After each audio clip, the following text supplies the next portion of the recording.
The rhythmic thrum of the event horizon was the only constant in my universe, a low, persistent vibration that resonated through the deck plating and settled deep in my bones. Outside the main viewport of my observation chamber, a sterile, chrome-lined box I had long since claimed as my own, the cosmos stretched, a velvet expanse studded with diamond dust. But I rarely looked out. My universe was here, within the glowing interfaces of my workstation, a sprawling nexus of screens and holographic projections.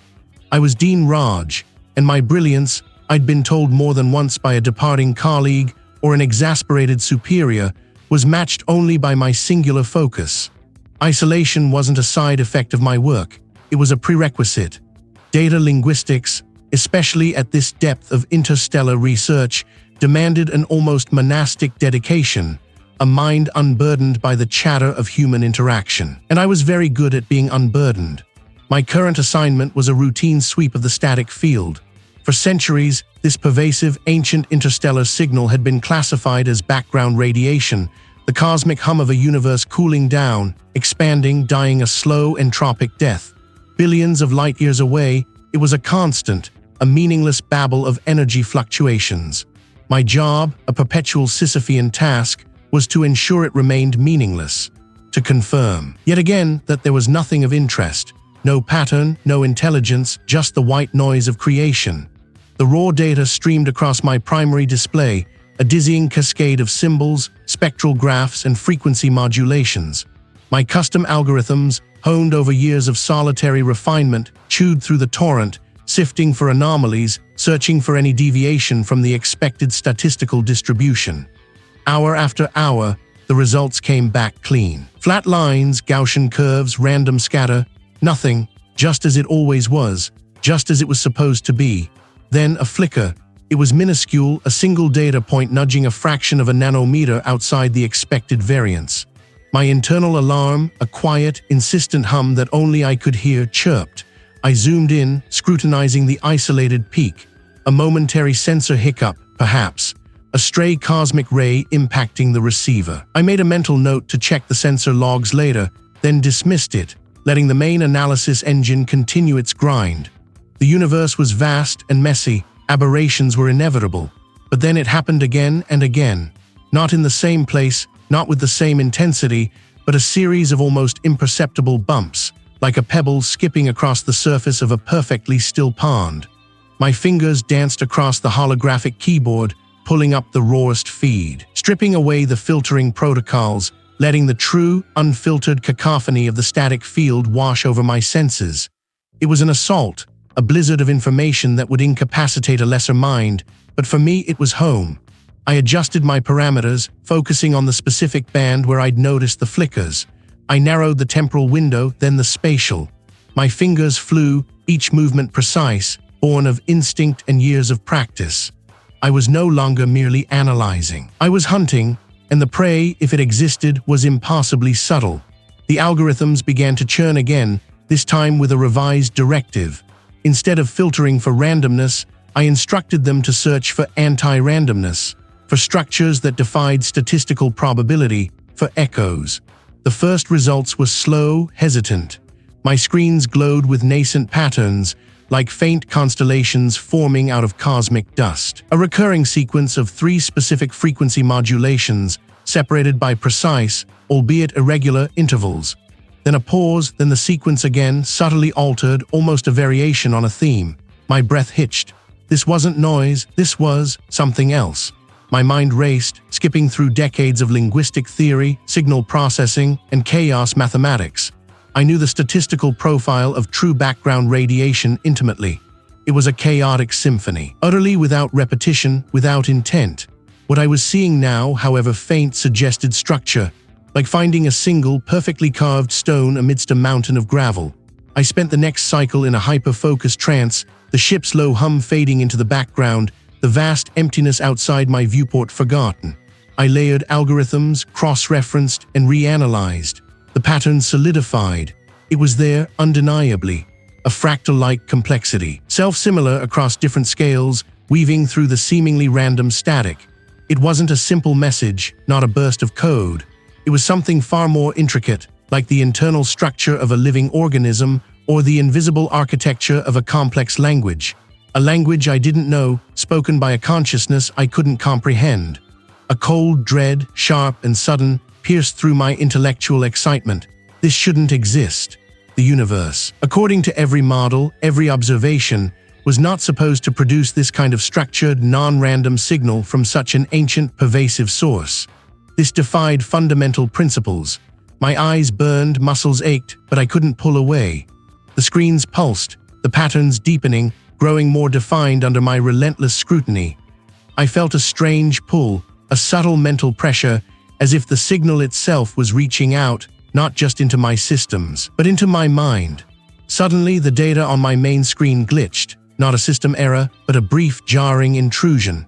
For a split second, the stream of abstract symbols was replaced by a vivid, impossible image, a colossal, ancient structure of crumbling stone, impossibly tall, reaching towards a bruised sky. It was a crumbling bell tower, its spires broken, its arches choked with shadow, and from its gaping, empty belfry, a single, impossibly resonant tone seemed to issue forth, vibrating through my very skull. Then, as quickly as it appeared, it was gone, replaced by the familiar data stream humming innocuously. I blinked, shaking my head, a tremor running through me that had nothing to do with the ship's vibrations. Hallucination? Fatigue, or something else entirely. The image had been so sharp, so real, so utterly out of place. I glanced at the timer. Another cycle was ending. My report would be simple. The static field continues to exhibit expected random characteristics. But that would be a lie. My fingers hovered over the console, poised to log the anomaly, to flag it for the senior researcher. But then I hesitated. What if I was wrong? What if it was just a complex, natural phenomenon misinterpreted by my algorithms? No, the patterns were too specific, too recursive. A deeper, more selfish thought emerged. This was my discovery, a phenomenon that had evaded every other brilliant mind for centuries. If I presented it now, it would be diluted, dissected by committees, picked apart by less capable hands. I needed to understand it first, all of it, before anyone else could touch it, before anyone could dismiss it as a glitch or a figment of my isolated mind. A dangerous determination settled over me. I would keep this to myself for now. I would dive deeper, unravel the structure of this impossible signal, whatever the cost. The universe, I now realized, was not as empty as we thought. Outside the main viewport of my observation chamber, a sterile, chrome-lined box I had long since claimed as my own, the infinite black stretched, punctuated by the indifferent glitter of distant stars. But my gaze was fixed inward, on the cascading streams of data that filled my primary console, a fractal tapestry woven from the interstellar signal. I had been working for what felt like an eternity, fueled by nutrient paste and a desperate, almost manic curiosity. Sleep was a luxury I couldn't afford. The patterns were calling. I had dismissed the signal as sophisticated noise for weeks, just like everyone else. A cosmic static, a vast, meaningless roar from the void. But then, a subtle repetition, a recursive loop within the apparent chaos, had snagged my attention. Now hours bled into days, and I saw it everywhere. Not just repetition, but structure. It was rudimentary, yes, but undeniably linguistic.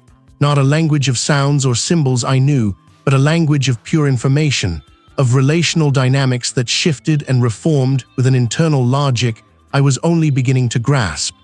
My fingers danced across the holographic interface, manipulating the signal's raw data. I isolated fragments, ran recursive algorithms, and watched as the noise resolved into discrete units, then into sequences, then into what could only be described as proto-sentences. They defied every known principle of linguistics, every expectation of physics. There was no linear progression, no subject-verb-object. Instead, meaning seemed to exist simultaneously across multiple axes, a self-referential web where each component defined and was defined by every other. It was like trying to read a thought, not a spoken word. The implications were enormous, terrifying. This wasn't a natural phenomenon, it was deliberate, a flicker. My peripheral vision, usually a crisp, high-definition feed, stuttered. For a fraction of a second, the polished chrome of the console's edge seemed to ripple, distorting into something rough, pitted, like ancient, weathered stone. I blinked, rubbing my eyes. The chrome was solid, gleaming, perfectly normal. Fatigue, I muttered to the empty chamber, my voice raspy, just fatigue. I leaned closer to the screen, tracing a particularly complex sequence.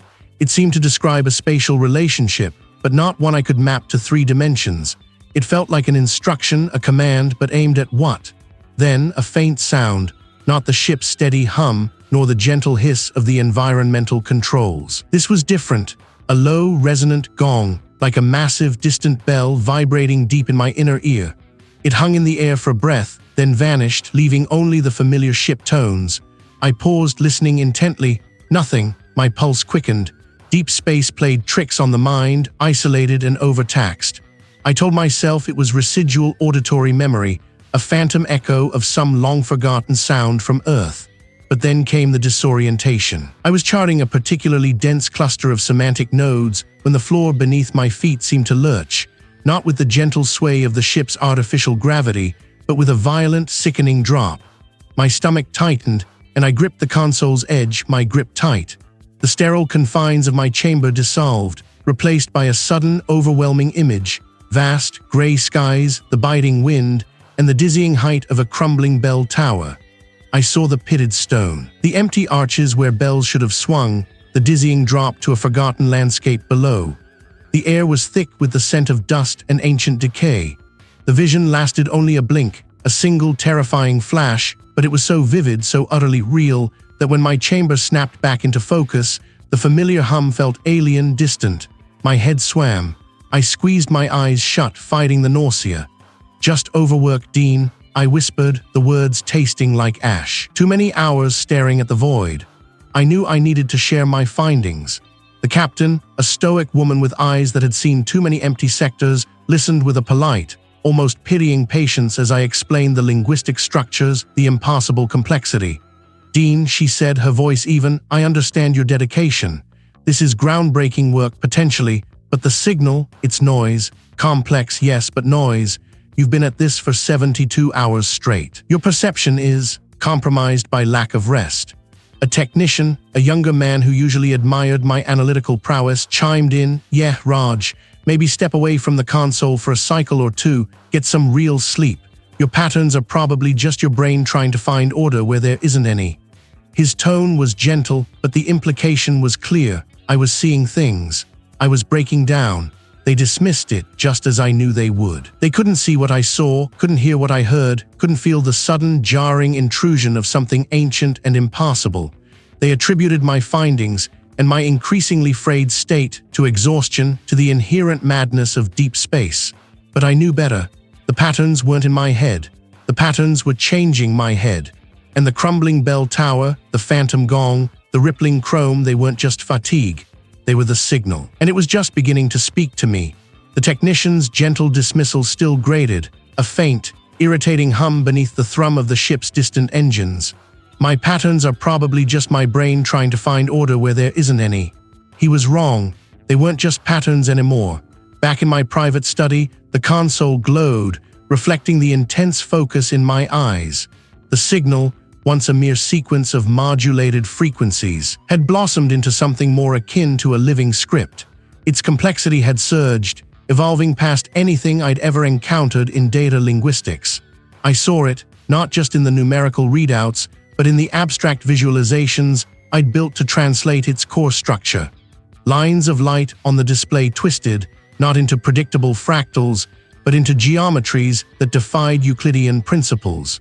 Corners on the screen didn't just meet at points. They seemed to fold inward, creating angles that were simultaneously acute and obtuse, or implying volumes that couldn't exist in 3 dimensions.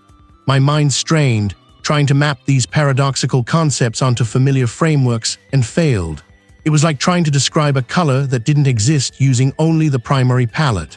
The first whispers began subtly, not actual words, but impressions, fleeting thoughts that brushed the edges of my awareness. They were concepts, not sounds.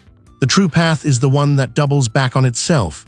Existence is a surface, infinitely thin. I'd blink, shake my head, attributing them to fatigue or the strain of processing such dense information. But they persisted, growing more distinct, like a barely audible static that carried meaning I couldn't quite grasp. Then came the visual shifts. I was reaching for my mug of cold, nutrient paste, my gaze fixed on the console, when a flicker caught my peripheral vision. The smooth, gray bulkhead of my study, a surface I'd stared at for years, seemed to ripple. Its corner, where two plates met at a perfect 90 degrees, momentarily curved inward like soft clay before snapping back into rigid linearity the instant my eyes darted to it. A trick of the light, I told myself, a momentary spasm of my optic nerve. But it happened again. The data slate resting on my desk. Its familiar rectangular form seemed to subtly elongate, then compress, as if breathing when I wasn't directly observing it. The edges of its display shimmered with an unseen heat, twisting the air around it. This wasn't just fatigue. This was a direct assault on my perception. I pushed away from the console, the chair scraping loudly against the deck plating. My hands, usually steady, trembled slightly as I initiated a full self-diagnostic sequence on my personal terminal. I ran every cognitive assessment I had access to: pattern recognition, memory recall, logic puzzles designed to detect even the slightest neural drift. I checked my sleep cycles, my nutrient intake, even my atmospheric oxygen levels. The results flashed green, every metric well within optimal parameters. My cognitive function was sharp, my reaction times precise. There was no indication of stress-induced psychosis, no sign of neurological degradation, no hint of even mild exhaustion beyond what was typical for my work schedule. Nothing was amiss. They were external, or worse, the external was being rewritten. I closed my eyes, pressing the heels of my palms into them, trying to clear the phantom images, the echo of impossible angles. When I opened them, my study was gone. I stood, not on the metal deck of my study, but on a precarious ledge of crumbling masonry. Before me, stretching into a hazy, indefinite sky, rose a crumbling bell tower. The geometry of the tower was subtly wrong, too. The spirals of its staircase, visible through the gaps, didn't seem to ascend in a consistent direction. They twisted back on themselves, defying the laws of gravity and perspective. I felt the phantom grit of dust under my boots, the bite of the wind against my face. My breath hitched. This was not a memory. This was here. My hand instinctively reached out, not to the solid wall of my study, but to the rough, cold stone of the bell tower. My fingers met nothing but air, yet the sensation of damp, ancient rock was undeniably present. The air itself tasted of decay and iron. Then, as abruptly as it appeared, the image fractured. The stone dissolved into the familiar gray bulkhead. The whistling wind became the steady hum of the ship's life support. The crumbling bell tower vanished, leaving behind only the ghost of its impossible angles burned into my mind. I was back in my study, my hand still outstretched, trembling. My diagnostic terminal still hummed, displaying its comforting, damning, optimal readings.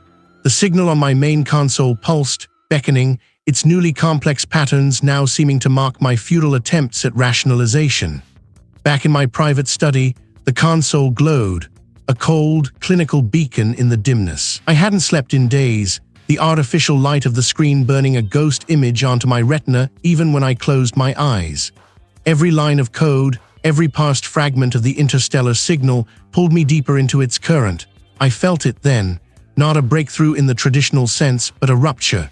A seam tore open in the fabric of the data, and suddenly the signal wasn't just a language to be decoded. It was a vast, sprawling tapestry, intricately woven with concepts and memories that defied the linear progression of human thought.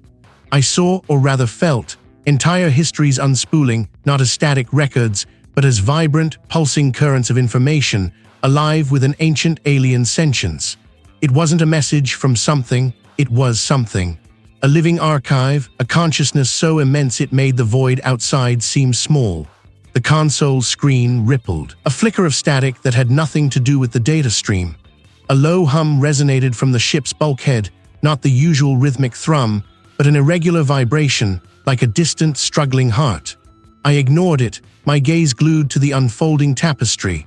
The signal spoke of realities that coiled in impossible geometries, where light bent into paradoxes and causality was a suggestion, not a law. It described colors I had no names for, sounds that vibrated in the bone, not the ear. And then the word, or rather the concept that resonated as correction. It wasn't a threat, not an act of malice. It was a fundamental reordering, a grand cosmic recalibration. Existence as I knew it was merely a flawed iteration, a temporary deviation from a truer, more fundamental state. The signal wasn't just observing, it was acting. It was a blueprint, a set of instructions for a reality yet to be. And the terrifying part was the implication that my own reality, my very perception, was the first thing on its drawing board. A sudden jolt threw me against the console. An alarm, distant and muffled, began to keen somewhere in the ship's lower decks. My data stream fractured, then recoalesced, but the patterns were different now, sharper, more insistent. The ship was reacting. Its systems were glitching, malfunctioning, in sync with my findings. My discovery wasn't just intellectual, it was physical, environmental. The vessel itself was beginning to unravel around me, mirroring the unraveling of my mind. My head throbbed, a relentless drumbeat behind my eyes. The metallic tang of ozone filled the air, acrid and sharp. I pushed myself away from the console, needing to pace, to move, but the floor seemed to undulate beneath my feet. The walls of my study, usually so reassuringly solid, shimmered at the edges of my vision. For a terrifying instant, the bulkhead warped, stretching impossibly tall, dissolving into rough-hewn stone. Then it was gone, replaced by the familiar polished metal. I gripped the console, gripped tight. The air felt thick, heavy, pressing in on me. The hum of the ship was now a cacophony of groans and whines. I heard a distant crash, followed by the muffled shouts of a colleague from down the corridor. But their voices seemed thin, fragile, easily swallowed by the rising tide of the ship's distress. I closed my eyes, trying to clear the phantom images, but it was useless. The visions were no longer fleeting glimpses. They were intrusive, horrifyingly real. Behind my eyelids, the stone staircase solidified. The air was still, heavy with the scent of dust and ancient decay. I opened my eyes, desperate to anchor myself in my study, but the room was gone. I was standing on a precarious ledge, high above, wind whipping at my clothes. Below me, far, far down, stretched an endless, distorted landscape of impossible angles and shifting colors. And directly in front of me, looming impossibly tall, was the crumbling bell tower. Its stone was pitted and scarred, eroded by countless eons, yet it stood, defiant and terrifying. The bell, rusted and silent, hung precariously in the open archway, its surface etched with symbols that pulsed with a faint, internal light. I could feel the tower's immense age, its silent witness to realities that had been corrected, erased, rewritten. This wasn't just a hallucination. It was a memory, a vision of a place that existed or would exist, in the altered reality the signal was creating. The correction wasn't coming. It was already here, bleeding into my perception, tearing at the edges of everything I knew, and I was standing right inside it. My blood thrummed with the revelation, a frantic, desperate rhythm. It was a blueprint, a set of instructions for a fundamental reordering. This wasn't a philosophical musing, it was an active threat, an existential overwrite in progress. I had to tell them.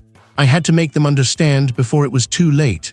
I burst onto the main observation deck, the vast expanse of the void beyond the viewport marking my sudden, terrestrial urgency. The captain was at the central console, her brow furrowed over a diagnostics report. A navigation officer was charting a new course vector, his fingers dancing across the holographic display. "It's not noise," I blurted, my voice raw, cracking. "It's a blueprint, it's changing things, rewriting reality itself." The captain turned slowly, her gaze cool, analytical. "Dean, what are you talking about? The signal, it's not just data, it's a process. It's already started, I've seen it. The patterns, they aren't just patterns, they're instructions. It's building something or unbuilding us." My hands gestured wildly, trying to grasp the enormity of what I'd uncovered. Remember the flickering lights in the cargo bay? The comms interference? Those aren't malfunctions, they're echoes of the recalibration. The navigation officer exchanged a glance with a communications specialist nearby. A quiet unease began to ripple through the deck. "Dean," the captain said, her tone softening, "we've been over this. The signal is a recurring phenomenon, yes, complex but ultimately an anomaly. There's no evidence of active interference beyond what we've already logged as background radiation. But I've found it," I insisted, stepping closer, my voice rising. "The underlying schema, it's not just an ancient language, it's a compiler. It's turning our reality into its own syntax. Don't you see, we're just data points to it, flawed ones needing correction." I saw the flicker of alarm in the captain's eyes, the way the navigation officer subtly shifted his weight, his hand hovering near a comms button. They weren't hearing my words, they were seeing my agitation. "Dean, you haven't slept in days," the communications specialist offered gently, a worried crease between his eyebrows. "You've been working non-stop. Perhaps you need to step away from the terminal, get some rest." "Rest?" I scoffed, a humorless laugh escaping me. "How can I rest when existence is being rewritten, when the very fabric of our perceptions is being unraveled? It's subtle, but it's there. Haven't you felt it? A sense of unplace, a memory that feels slightly off, a word that suddenly seems alien." I looked from face to face, searching for a spark of recognition, finding only concern, pity, and something colder apprehension. The captain pressed a finger to her ear. "Calm. Security officer to the bridge, please," discreetly. My heart sank. They weren't listening. They thought I was breaking. "No, you don't understand. This isn't a breakdown, this is a breakthrough. We need to shut it down, cut off the receiver, somehow block its influence before it finishes its work." A security officer, a hulking figure with a perpetually grim expression, entered the deck. He moved with an economical grace that spoke of practiced restraint. "Problem, Captain?" "Dean," the captain said, her voice firm now, "I'm ordering you to return to your quarters. You're exhibiting signs of extreme stress and exhaustion. We'll have a wellness assessment conducted there." "A wellness assessment?" I repeated, the words tasting like ash. "You think I'm mad? You think this is some delusion?" My voice trembled with a desperate fury. "It's real. Look around you. Are you sure everything is as it should be? Are you absolutely certain that the stars outside that viewport are the same stars you remember? That your own reflection is truly yours?" My eyes darted to the security officer, then back to the captain. Her jaw was tight. "That's enough, Dean. Escort him, security officer. Ensure he has no access to main systems. His data terminal in his quarters will be offline from the network." "No," I shouted, trying to pull away as the security officer's hand closed around my arm, firm but not aggressive. "You're making a mistake, a cosmic mistake. You're letting it win." He steered me out, my pleas echoing back into the silent, watchful bridge. My quarters felt like a tomb. The door slid shut with a soft hiss, the finality of the sound a physical blow. They had cut me off, completely. The isolation was immediate, suffocating. My mind, stripped of its external anchors, began to race, tumbling through the signal's fragments, its impossible truths. They thought they were protecting me, containing a threat. But all they had done was leave me utterly alone with the very thing I was trying to fight. I collapsed onto my bunk, staring at the muted terminal. No ship logs, no external comms. Nothing but the raw, unadulterated signal still piping directly into my personal receiver, the one I'd modified for deeper analysis. It was my only window now, my only source of information. And it began to play, a low hum that vibrated not just in my ears, but in my very bones. The hum was different now, not just data, but a sense memory, a place.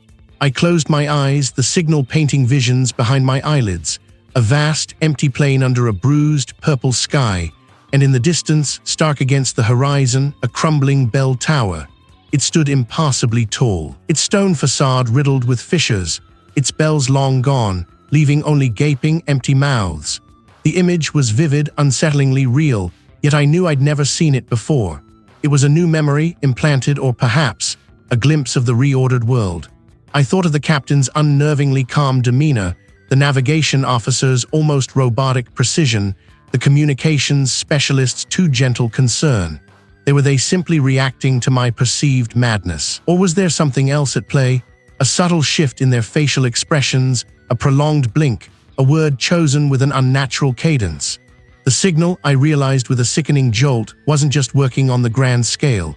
They weren't just isolating me, they were being primed. And I, Dean Raj, was now completely alone, a single dissonant note in an orchestra being tuned to a cosmic, terrifying new harmony. The door hissed shut, severing me from the ship, from the commander's dismissive glare, from the signal's raw, unfiltered truth. My quarters, once a sanctuary of data and quiet thought, now pressed in like a coffin. The small terminal on my desk, usually a window into the ship's network, remained a blank, marking void, or perhaps the signal had. A cold certainty settled over me.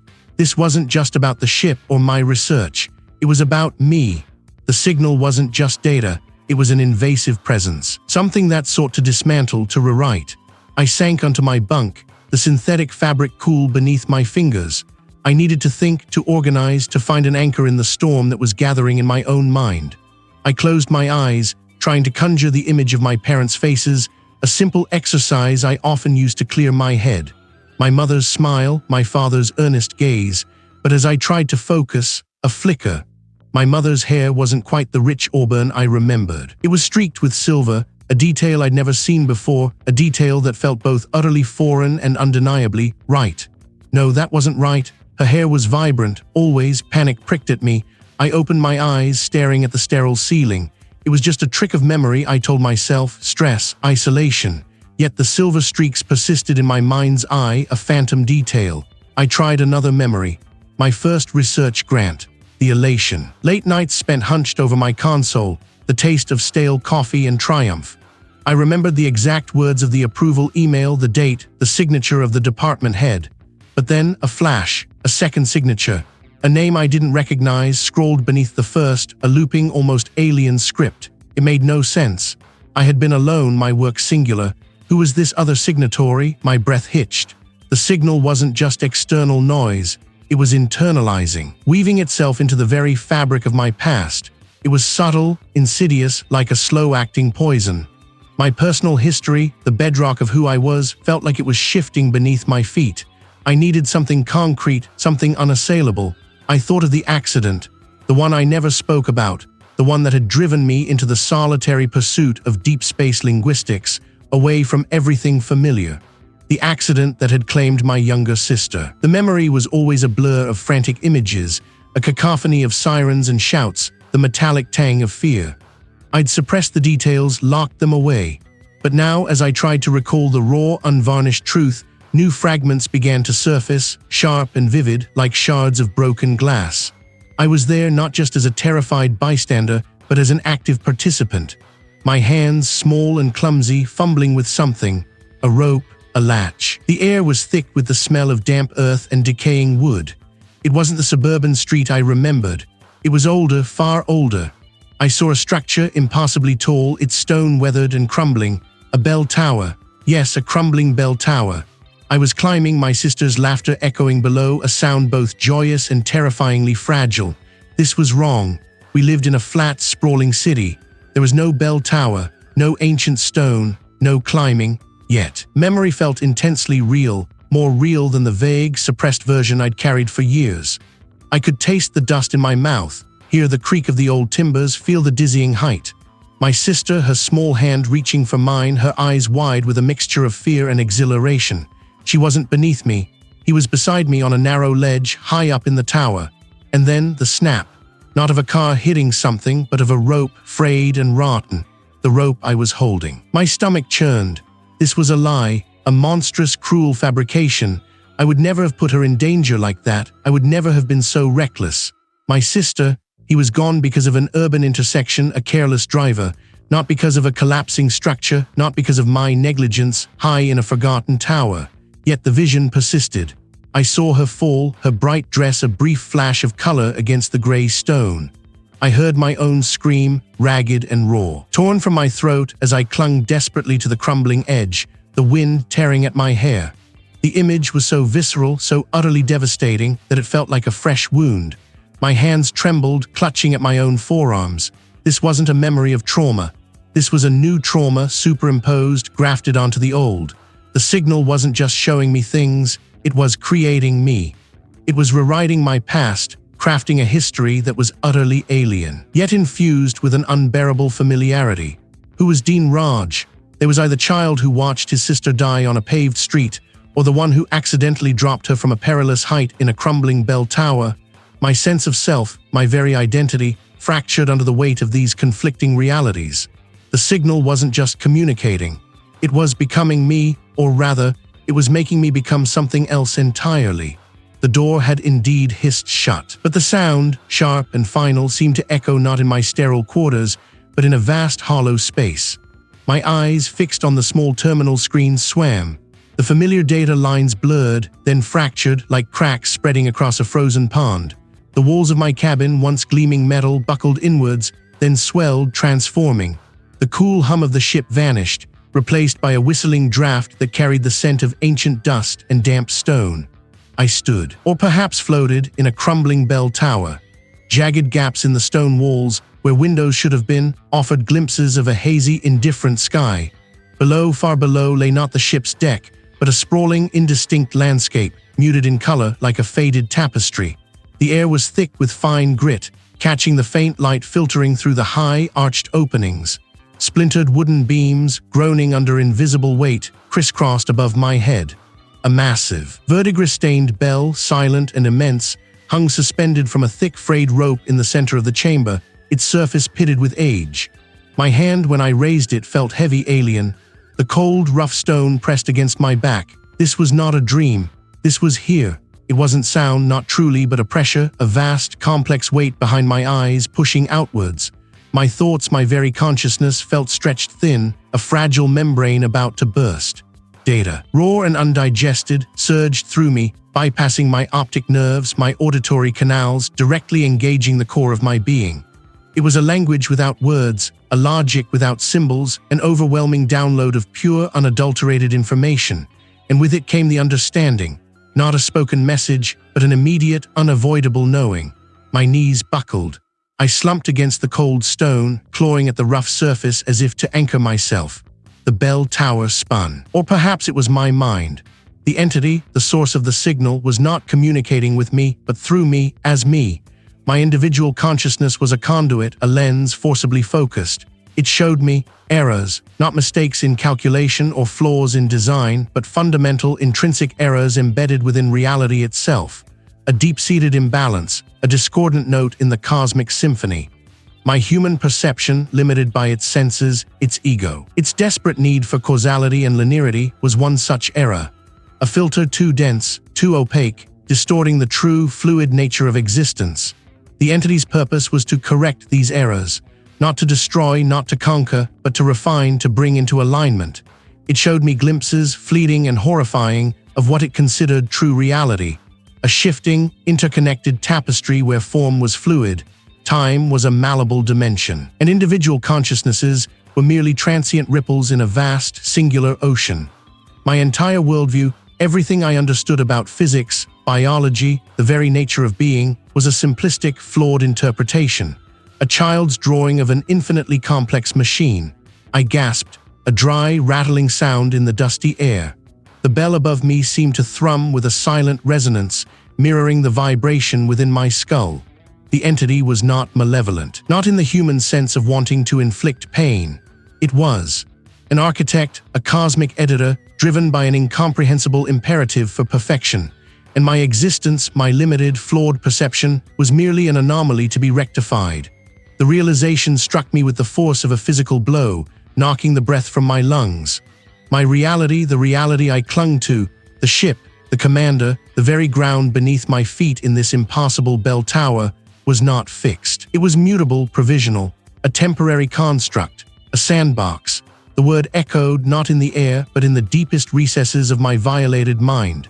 Sandbox, my life, my thoughts, my very experience of the universe were not my own, but a testing ground, a plaything for its grand design, a transient simulation for an entity that perceived existence not as a series of events, but as a complex equation awaiting the ultimate solution. My suffering, my fear, my desperate clinging to identity were irrelevant, just noise in the system. The bell tower walls seemed to breathe, the stone shifting, reforming. The distant landscape outside the gaps in the wall warped, colors bleeding, shapes dissolving into abstract geometry. I was not Dean Raj, brilliant data linguist.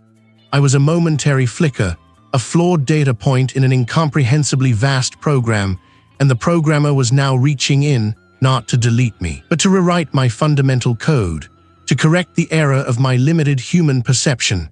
The walls of my cab, they weren't walls anymore.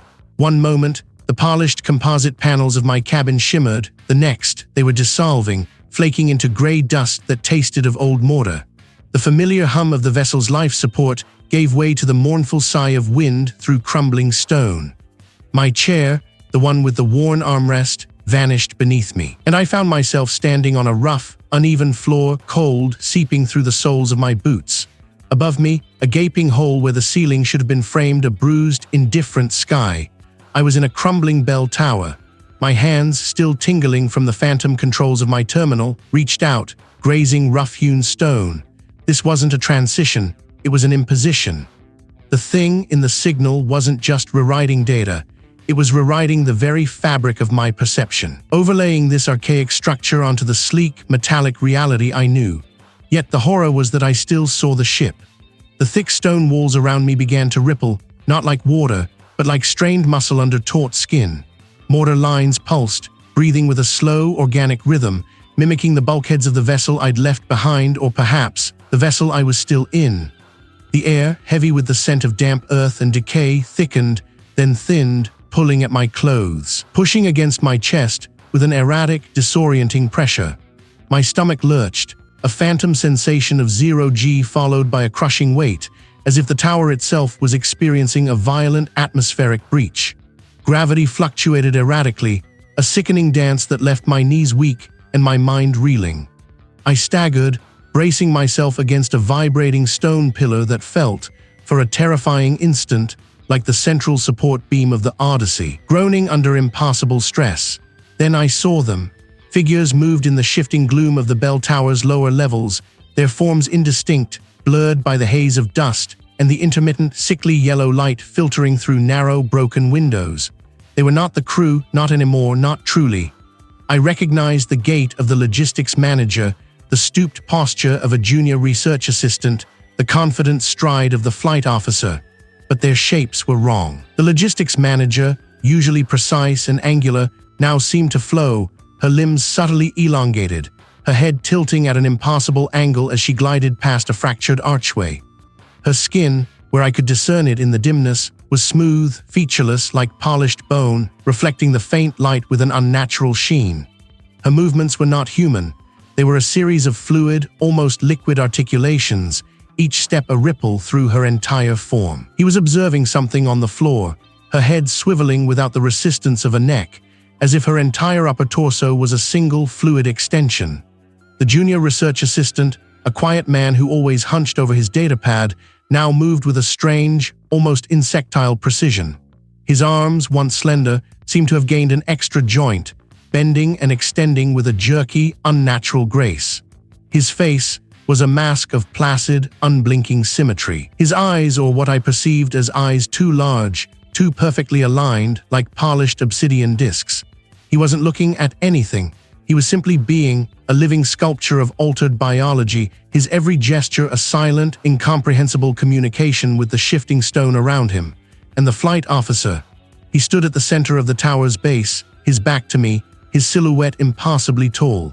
His shoulders, once broad, now seemed to stretch upwards, tapering into an elongated neck that merged seamlessly with a head that was less a skull and more a smooth, ovoid mass. He turned slowly and I saw his face. It was not a face. It was an arrangement of sensory organs, symmetrical, alien, yet undeniably correct in its new configuration. No mouth, no nose, just a pattern of intricate, spiraling lines that pulsed with a faint, internal luminescence. His arms, too, were elongated, ending in digits that were not fingers but delicate, branching tendrils that seemed to test the very air. They were not acting, they were being. They were not exhibiting strange behaviors. These were their behaviors, their new, reordered existence. They were extensions, conduits, the physical manifestations of the signal's intent. My mind, reeling from the impossibility, still processed the horrifying truth. This was not a malfunction, not a delusion. This was the correction. The entity wasn't destroying, it was refining. It was taking the messy, inefficient, chaotic forms of human life and human constructs and reordering them into something perfect, something aligned with its own incomprehensible logic. I saw it now, with a clarity that pierced the fog of fear. The bulkheads weren't just rippling, they were finding their true, efficient forms, shedding the arbitrary constraints of engineering. The gravity wasn't fluctuating. It was shifting to accommodate the new, correct physics. And these figures, these altered beings, they were not disfigured. They were perfected. It wasn't just the ship, not just the bell tower, not just the others, it was me. My own skin felt too tight, my bones too rigid, my perception too limited. I was still seeing the world through human eyes, but the signal had shown me the truth. I was an imperfection, and the correction was coming for me too. My determination. Once a shield, now felt like a fragile shell. I had deciphered the fragments, understood the pattern, and in doing so I had invited the rewrite. I was not an observer anymore. I was part of the canvas. The bell tower groaned, a sound that was both stone and metal, and the figures turned, their unified, altered gazes settling on me. They weren't hostile. They were simply waiting for me to catch up, to embrace the symmetry, to accept the inevitable, to be corrected. And in their silent, perfect forms, I saw my own future, a terrifying, beautiful blank slate.